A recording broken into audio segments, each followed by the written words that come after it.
지난주는 부활주일이었습니다. 하지만 코로나19로 인해서 우리 교회뿐만 아니라 전 세계 많은 대다수의 교회들이 평상시하고는 다른 정상적이지 않는 그런 모습의 예배를 드리게 되었습니다. 심지어는 지난주의 예배를 부활주일 예배로 지키지를 못하고 4월 말이나 5월 중에 옮겨서 부활절을 지키겠다 하는 그런 교회들도 있었습니다. 기독교 절기에서 성탄절과 부활절은 가장 중요한 그런 날이죠. 성탄절은 양력 12월 25일로 언제나 변함없는 그런 날로 지키곤 합니다. 하지만 부활절은 그렇지 않습니다. 올해 부활절이 지난주 4월 12일이었지만 작년에는 4월 21일이었습니다.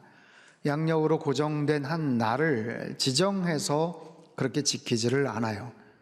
자, 부활절 날짜를 결정하는 굉장히 중요한 기준은 춘분점을 기준으로 정합니다. 춘분 때는 태양이 적도 위를 똑바로 비추기 때문에 낮과 밤이 정확하게 길이가 같아집니다. 그래서 고대인들은 낮과 밤이 정확하게 같아지는 이 춘분을 아주 특별한 날로 여겼어요. 아주 신비로운 현상이라고 그렇게 여겼죠. 그래서 이 춘분이 지나고 나서 첫 번째 만월, 첫 번째 보름달이 지난 그 다음 일요일, 그 다음 주일을 부활주일로 그렇게 지키게 되었습니다. 근데 만약에 그 보름달, 그 만월이 주일이면 한 주 더 연기를 해서 그때가 부활주일이 되는 거예요. 이것은 그냥 몇몇 사람들이 모여서 마음에 들게 그렇게 결정을 한 게 아니고요. AD 325년에 니케아 공의회에서 당시에 교회 지도자들이 모여서 오랫동안 심사숙고 끝에 오랜 토론과 논의 끝에 아주 중요한 그런 결정으로 그렇게 내려졌고요. 그 이후에 서방 교회에서는 세계적으로 이 부활주일은 똑같은 날을 정해서 지켜왔습니다.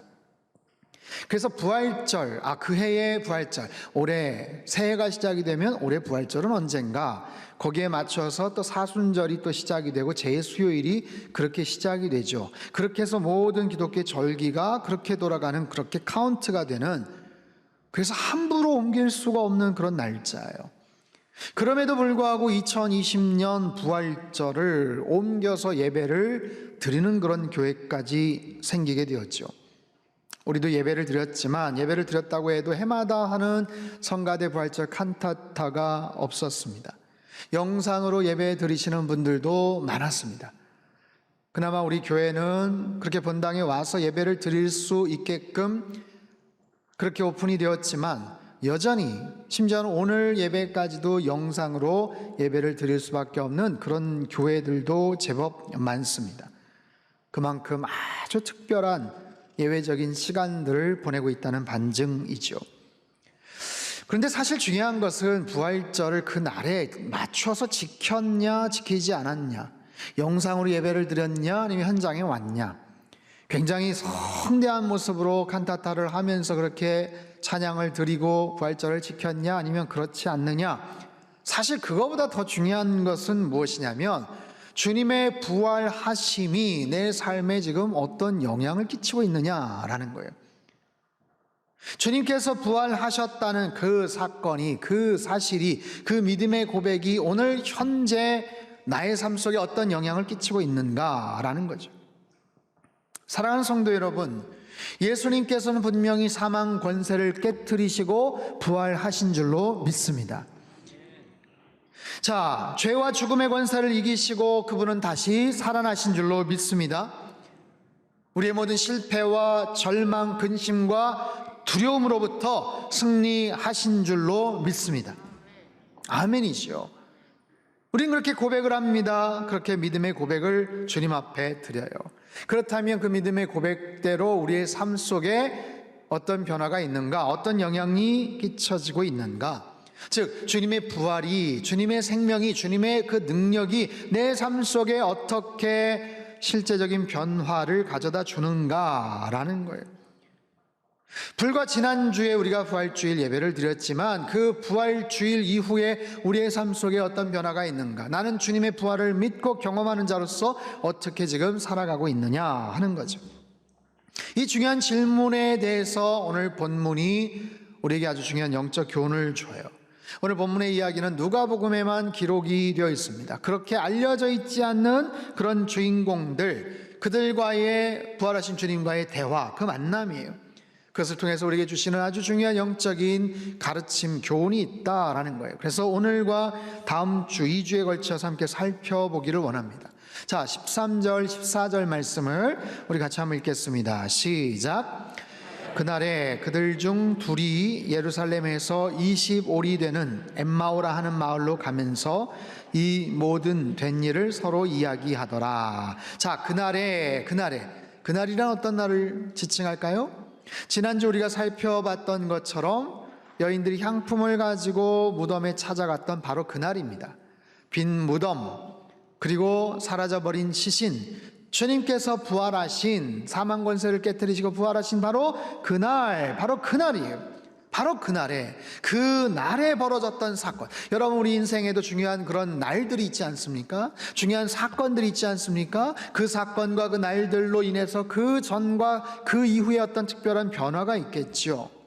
자, 오늘 본문의 그날, 바로 예수님께서 사망 권세를 깨뜨리시고 부활하신 바로 그날에 두 제자가 엠마오라는 마을로 갑니다. 가면서 여러 가지 일들을 이야기를 해요. 사실 이들이 누구인지 자세한 내용은 없어요. 18절에 보면 글로바라는 이름이 소개되는 걸 보면 그 당시 그런 제자들 사이에서는 좀 알려져 있는 그런 인물이었던 것 같아요. 그들이 서로 가면서 그날 되어진 모든 일들을 서로 이야기했다. 되어진 일들, 모든 일들, 즉 예수님이 누구신지, 예수님이 왜 돌아가셨는지, 십자가 달려서 어떻게 죽으셨는지. 그런데 어떤 여자들이 새벽에 무덤에 갔다가 시체는 보지 못하고 다시 살아나셨다, 그런 이야기를 해줘서 사람들이 깜짝 놀랬다라는 그런 이야기. 그 중에 몇몇 제자들이 다시 무덤에 가봤더니 정말 여인들의 말처럼 시체가 없었더라. 야, 예수님이 부활하신 것 같다. 이런 여러 가지 이야기들을 하고 있었어요. 자, 그런 상황 속에서 예수님께서 슬그머니 그들과 동행을 하셔요. 자, 15절 16절 말씀을 같이 읽겠습니다. 시작. 그들이 서로 이야기하며 문의할 때에 가까이 이르러 그들과 동행하시나 그들의 눈이 가리워져서 그인 줄 알아보지 못하거늘. 자, 예수님께서 가까이 이르러 찾아오시는 예수님, 부활하신 예수님께서 그들을 찾아오셨어요. 여러분, 부활하시고 나서, 예수님 부활하시고 나서 사실 얼마나 바쁘시겠습니까? 얼마나 찾아갈 사람들이 많겠습니까? 한번 생각해 보십시오. 저와 여러분이 부활하신 예수님이라면, 그날 새벽에 무덤 문을 열고 부활하셨다면 여러분 어디를 제일 먼저 찾아가셨겠어요? 누구를 제일 먼저 만나셨겠어요? 제자들을 제일 먼저 만나시지 않겠어요? 또 어디를 찾아가셨을까요? 점심쯤에 아니면 오후쯤에라도 대제사장 바리새인들 빌라도 찾아가시지 않았겠어요?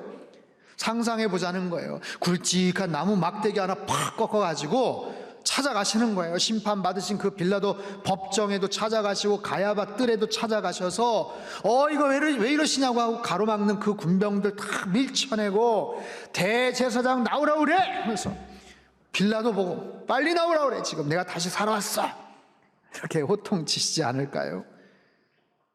또한 십자가 바로 아래에서 예수님 고백했던 그 백부장 있잖아요. 백부장, 저는 그 백부장도 찾아가셔서 만나시지 않았을까 싶어요. 만나셔서 야, 너 내가 죽는 그 순간에 살짝 들은 것 같은데 너 나보고 하나님의 아들이라고 그러지 않았냐? 야, 너 참 귀한 고백을 했네. 자, 내가 왜 하나님의 아들인지 내가 이제부터 설명해 줄게. 뭐 이런 상상을 해볼 수가 있습니다. 어찌됐든 부활하신 예수님 그날 굉장히 바쁘셔요. 가야 할 것도 많으시고 만나야 될 사람도 많아요. 그런데 하필 엠마오로 가는 무명의 제자들을 찾아오신 이 예수님의 모습, 여러분 시간상 보면 이들은 부활의 두 번째 증인들이 됩니다. 왜 하필 이들을 찾아가셨을까요? 자, 이들을 만나셨던 특별한 이유는 무엇일까? 특이사항은 무엇이었을까? 오늘 본문을 보면요, 그때 제자들의 눈이 가리워져 있었다라고 얘기해요. 눈이 가리워져 있었다. 눈이 가리워져 있다라는 의미는 뭘까? 또 눈이 가리워지면 어떤 일들이 벌어지는가? 첫 번째, 눈이 가리워지면요, 그들의 이성에 문제가 생깁니다. 그들의 이성, 판단력에 문제가 생겨요. 15절, 16절을 보면 예수께서 가까이 이르러 그들과 동행하시나 그들의 눈이 가리워져서 그인 줄 알아보지 못하거늘. 자, 예수님과 지금 동행하고 있는데 예수님인 줄을 알아보지를 못했다라는 거예요. 예수님 알아채지를 못했어요. 왜요? 부활하신 예수님은 다른 모습으로 변화가 되셨나? 그래서 완전히 다른 모습이기 때문에 못 알아봤던 건가? 아니면 그들의 영적 상태에 어떤 특별한 이상이 생긴 건가? 본문은 가리워졌다라는 말을 특별하게 강조하지요. 가리워지다, 에크라툰토라는 이 헬라어는요, 뭔가가 억제되다라는 그런 뜻을 갖고 있어요. 뭔가가 방해받다, 즉 그들의 눈이 알아보지 못하도록 방해되었다, 억제되었다라는 거예요. 자, 그들의 기억이 있습니다. 그들의 인식, 그들의 시선이 있어요. 그들의 기억 속에는 예수님에 대한 기억, 예수님이 십자가에 달려 죽으셨지, 돌아가셨어, 그것도 아주 처참하게, 너무나도 불쌍하게, 너무나도 처절하게, 잔인하게, 정말 다시는 살아나실 수 없을 만큼 그렇게 죽으셨지. 그들의 시선은 지금 실물 그대로 예수님을 바라보고 있어요. 그런데 그들의 그 기억이, 그들의 그 인식이 방해하고 있는 거예요. 예수님을 바라보고 있는 그 시선을, 그 팩트를 지금 가로막고 있어요. 방해하고 있어요. 차단하고 있다라는 거죠. 자, 가리워지다. 이게 바로 가리워지다. 제대로 볼 수 없도록 지금 그들의 의식과 기억과 경험이 가로막고 있다라는 바로 그런 의미입니다. 복잡하게 설명이 되는 것 같지만 우리 일상에서 쉬운 표현이 있어요. 뭔지 아세요? 눈에 뭐가 씌웠어 라는 거예요. 들어보셨죠? 많이 사용해 보셨죠? 뭐가 씌우든가요? 뭐가? 콩깍지. 그렇죠? 왜 하필 콩깍지가 씌워지는지는 모르겠는데 그렇게 우리의 눈이 가리워질 때가 있죠. 아이고, 뭐가 씌웠네, 씌웠어. 사랑에 빠질 때 우리의 눈에 뭐가 씌워졌다고 합니다. 옆에서 아무리 뭐라고 말리거나 이야기를 해도 소용이 없어요. 우리 안에 욕심이 가득 차면 눈에 뭐가 씌워집니다. 가리워집니다. 도박에 빠져서 어딘가에 집착해서 중독이 되어서 자기 혼자 능력으로 제어하고 그것을 빠져나올 수가 없는 그런 상태. 눈이 가리워져서 제대로 볼 수가 없지요. 제대로 보지를 못하니까 제대로 판단하지를 못하죠. 올바른 결정을 하지를 못합니다. 꼭 자기가 보고 싶은 것만 보는 거예요. 자기가 듣고 싶은 이야기만 듣는 거예요. 그래서 그렇게 해석을 하는 거예요. 아주 단편적인 그것만 가지고 전체를 자기가 원하는 대로 왜곡해서 해석을 하는 바로 그런 경우들. 눈이 가리워지면 우리의 이성, 판단력, 결정에 문제가 생겨요. 두 번째는요, 눈이 가리워지면 그들의 감정에 문제가 생깁니다. 17절 말씀 우리 같이 한번 읽겠습니다. 시작. 예수께서 이르시되 무엇이냐 하시니 두 사람이 슬픈 빛을 띠고 머물러 서더라. 자, 분명히 그들은 예수님이 부활하셨다는 소식을 들었습니다. 거기에 대해서 얼마나 믿고 있는지 아닌지 그거는 좀 차이가 있겠지만 여전히 그들은 지금 슬퍼하고 있었다라는 거예요. 슬퍼하고 있었다. 주님이 부활하셨대라는 이야기를 분명히 들었지만 상관없이 슬퍼하고 있어요. 주님의 부활하셨대, 그런가? 아닌가? 긴가민가? 어쨌든 그 사실이 자신의 감정하고는 지금 상관이 없는 거예요. 여전히 그들은 슬퍼하고 있습니다. 그 감정은 슬픔만이 아니에요. 두려움도 있습니다. 자, 부활하신 예수님, 제자들 여전히 두려워하는 장면, 요한복음 20장 19절 말씀 같이 읽죠. 시작. 이날 곧 안식 후 첫날 저녁 때에 제자들이 유대인들을 두려워하여 모인 곳에 문들을 닫았더니 예수께서 오사 가운데 서서 이르시되 너에게 평강이 있을지어다. 자, 제자들이 모였습니다. 이들은 예수님의 그 11 제자들, 가룟 유다 빼고 11 제자들이 모여 있어요. 모여 있는데 두려워했다라는 거예요. 문들을 닫았다. 문이 아니에요. 한 문이 아니에요. 있는 문 없는 문을 다 걸어 잠갔다. 닫았다. 꽁꽁 걸어 잠갔다라는 거예요. 그들은 두려워하고 있습니다.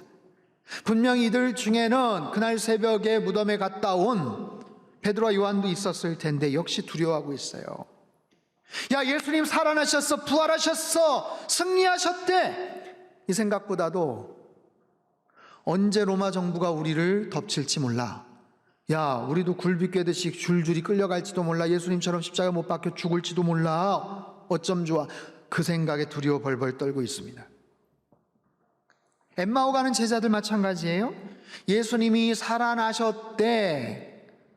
아니, 살아나신들. 그래, 살아나셨다고 치자. 아니, 어차피 돌아가실 때도 그렇게 무력하게 힘 한 번 쓰지 못하시고 돌아가셨는데 뭐 살아나셨든, 그래서 뭐 우리를 어떻게 다시 해방시키실 것인가? 우리를 구원해 주실 것인가? 아니, 설령 살아나셨다고 해도 아니, 근데 어떻게 사셨대? 잠깐 기절하셨었나? 이런 회의적인 반응들, 예수님이 부활하셨다는 사실보다도 자신들의 그 현실이, 현 상황에 대한 염려가 훨씬 더 큰 거예요. 앞으로 우리 어떻게 사나? 거기에 대한 걱정, 여전히 슬픈 빛을 띠고 있어요. 예, 여러분, 눈이 가려져 있으면 예수님이 정작 곁에 계셔도 볼 수가 없고요, 눈이 가려져 있으면 여전히 우리 마음속에 불안과 염려와 두려움이, 슬픔이 가득 차 있더라라는 거죠. 세 번째, 눈이 가리워지면 그들의 진로에 문제가 생깁니다. 그들은 엠마오를 향해 가고 있어요. 엠마오는 어디입니까? 예루살렘에서 25리, 약 10km 정도 떨어진 북서쪽에 있는 작은 마을이에요. 사실 이 본문이 아니면 우리는 엠마오라는 그 지명, 마을을 기억할 이유도 없어요. 엠마오를 그들이 왜 갔는가 몰라요. 그리고 그곳에 갔다고 해서 딱히 뭐 잘못되었다고 말하기도 좀 어렵습니다. 하지만 예전에 뭐 생업의 현장, 아니면 자신의 고향, 무슨 대단한 목적이나 약속이 있어서 간 것 같지는 않아요. 그러나 망연자실해서 또 괜히 예루살렘에 머물러 있다가 뭐 문제가 생길 수도 있으니까 어쨌든 그곳을 향해 가는데, 그들의 모습을 한번 상상해 보십시오. 슬픈 기색으로 어깨가 쭉 처져서 털레 터벅터벅 가는 그들의 그 모습들, 이처럼 눈이 가리워지면요, 잘못된 신념, 잘못된 생각이 마음을 장악해버리면 꼼짝없이 움직이지 않는 그런 고집불통의 모습도 있어요. 여러분, 이처럼 우리의 삶은요, 어떤 특정한 사건에 굉장히 중요한 영향을 받습니다. 어떤 특정한 사건이, 그 경험이 나의 이성을 마비시켜요. 나의 감정을 영향을 줍니다. 좌지우지하죠. 때로 나의 진로에도 중요하고 결정적인 영향을 끼치게 돼요. 눈이 가리워지고 잘못된 판단으로, 신념으로 때로는 어처구니 없는 선택과 후회되는 행동들을 할 때가 있더라라는 거예요. 사랑하는 성도 여러분, 오늘 엠마오를 향해 가던 제자들, 그들에게 그 예수님의 부활의 소식은 그들의 삶에 전혀 영향을 끼치지를 못했어요. 예수님이 부활하셨다는데도 여전히 그들은 슬퍼합니다. 심지어 예수님과 동행하고 있으면서도 깨닫지를 못하죠. 엠마오라는 굳이 중요하지도 않은 목적지를 향해 나아갑니다. 여러분, 오늘 우리의 삶이 혹시 이들과 같다면 어떨까요? 내가 분명히 예수님 부활하셨음을 알고 믿고 있는데 엠마오로 가는 제자들과 같다면, 그렇게 우리의 눈이 가리워져 있고 여전히 슬퍼하고 두려움 가운데 있고 무엇을 해야 될지, 어디로 가야 될지를 알지 못해 방황하고 있다면 어떻게 할까요? 여러분, 엠마오의 제자들은 주님의 부활 소식보다도 로마 정부의 그 압박이, 예수 믿는 자들에 대한 핍박이 어떻게 될지 염려가 더 컸어요. 아니, 주님 부활하신 거 오케이, 그렇다고 칩시다. 그거 알겠는데 그건 그거고, 아니 당장 체포될지도 모르는데, 당장 우리 뭐 먹고 살아야 될지도 모르는데, 아니 예루살렘에 계속 머물자니 불안하기도 하고, 어쩌면 우리의 모습하고 굉장히 흡사하지 않을까요? 불과 일주일 전 예수님 부활하셨어요 라고 고백을 하고 외쳤어요. 주님 부활하심에 대해서 추호의 의심도 없어요. 알고 있고 믿고 있어요. 하지만 그건 그거고, 지금 코로나19로 난리가 났는데, 경제적으로 너무 힘들고 어려운데, 일자리, 취업 문제, 아니 앞으로 더 어렵다던데, 그래서 우리도 엠마오로 가는 제자들처럼 여전히 슬퍼하고 풀이 죽어 있고 두려워하고 낙심하고 있다면, 그래서 딱히 어디로 가야 될지도 모르겠고 그냥 내 나름대로의 엠마오라는 나름대로의 어떤 그런 자리를 향해서 하염없이 털레털레 발길을 움직이고 있다면, 심지어는 정작 예수님이 나와 함께 하고 계시는데도 불구하고 그 주님을 인식하지 못하고 주님의 동행을 깨닫지를 못한 채 여전히 슬퍼하고 두려워하고 낙심하고 있다면 그런 우리들에게 필요한 주님의 말씀은 무엇일까요? 사랑하는 성도 여러분, 저는 오늘 설교의 마무리를 구약의 한 스토리를 소개하면서 매듭을 짓고자 합니다. BC 850년경 아람의 군대가 북이스라엘을 공격하기 위해 쳐들어와요. 아람 왕은 먼저 북이스라엘의 엘리사 선지자를 붙잡고자 수많은 군사와 말과 병거를 그가 거하는 성읍에 파견을 합니다. 자, 그 모습을 지켜본 엘리사의 사환이 시종이 엘리사에게 불이 나게 달려와서 말합니다. 선지자님, 선지자님, 큰일 났어요. 아람의 군대가 우리를 붙잡기 위해 이 성을 함락하고 지금 애워싸고 있어요. 큰일 났어요. 어떻게 해요? 그때 엘리사가 말하죠. 두려워하지 마라. 걱정하지 마라. 우리와 함께한 자가 그들과 함께한 자보다 훨씬 더 많으니라. 그러면 하나님 앞에 기도를 올려요. 열왕기하 6장 16절 17절 우리 큰 목소리로 같이 한번 읽겠습니다. 시작.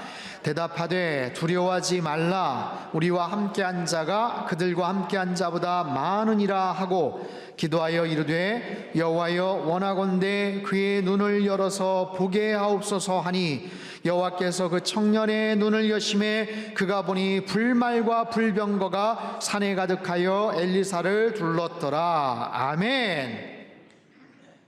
두려워하지 말아라. 우리와 함께한 자가 훨씬 더 많으니라. 그 영의 눈을 밝혀 보았을 때 하늘에 가득 찬 불말과 불병거를 볼 수가 있었어요. 우리가 엠마오로 가는 제자들처럼 여전히 두려워하고 불안해하고 낙심하고 그렇게 있다면 우리는 기도해야 돼요.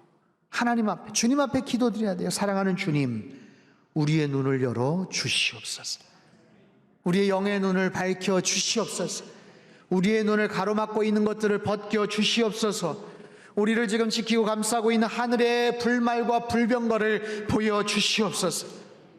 내가 지금 아무리 힘들고 어려워도 앞으로 어떤 어려움과 힘든 상황들이 펼쳐진다고 하더라도 주님이 여전히 살아계시고 주님이 여전히 나와 동행하고 계심을 믿게 하여 주시옵소서. 나의 슬픔이 기쁨이 되게 하시고 나의 절망과 두려움이 놀라운 승리와 주님의 평강으로 바꿔주시는 그 주님을 온전하게 믿고 신뢰하게 하여 주시옵소서. 그래서 이리저리 허둥대거나 당황하지 않고 꼭 필요한 곳에 가게 하시고 필요한 곳에 머물게 하여 주시옵소서. 여러분, 이것이 우리의 기도가 되어야 될 줄 믿습니다. 여러분, 우리 주님은 사망 권세를 깨뜨리시고 부활하신 줄로 믿습니다. 우리에게 생명의 주가 되시고 모든 절망과 슬픔과 두려움 가운데서 우리를 건져주시는 줄로 믿습니다. 여러분의 눈을 들어서 바라보시기를 바랍니다. 코로나19 바이러스로 인해서 낙심이 되고 불안하고 염려돼도 주님은 여전히 살아 역사하시고 주님은 여전히 우리와 함께 하시는 줄로 믿습니다. 그래서 내 눈에 감추어진 것들, 가리워진 것들이 벗겨지며 부활이요 생명 되시는 주님 안에서 여러분 참된 생명의 능력을 누리며 살아가시기를 주님의 이름으로 축원합니다. 여러분 힘내십시오. 승리하십시오. 눈을 들어서 주님을 바라보시는 귀하고 복된 이번 한 주간의 삶이 되시기를 주님의 이름으로 축복합니다.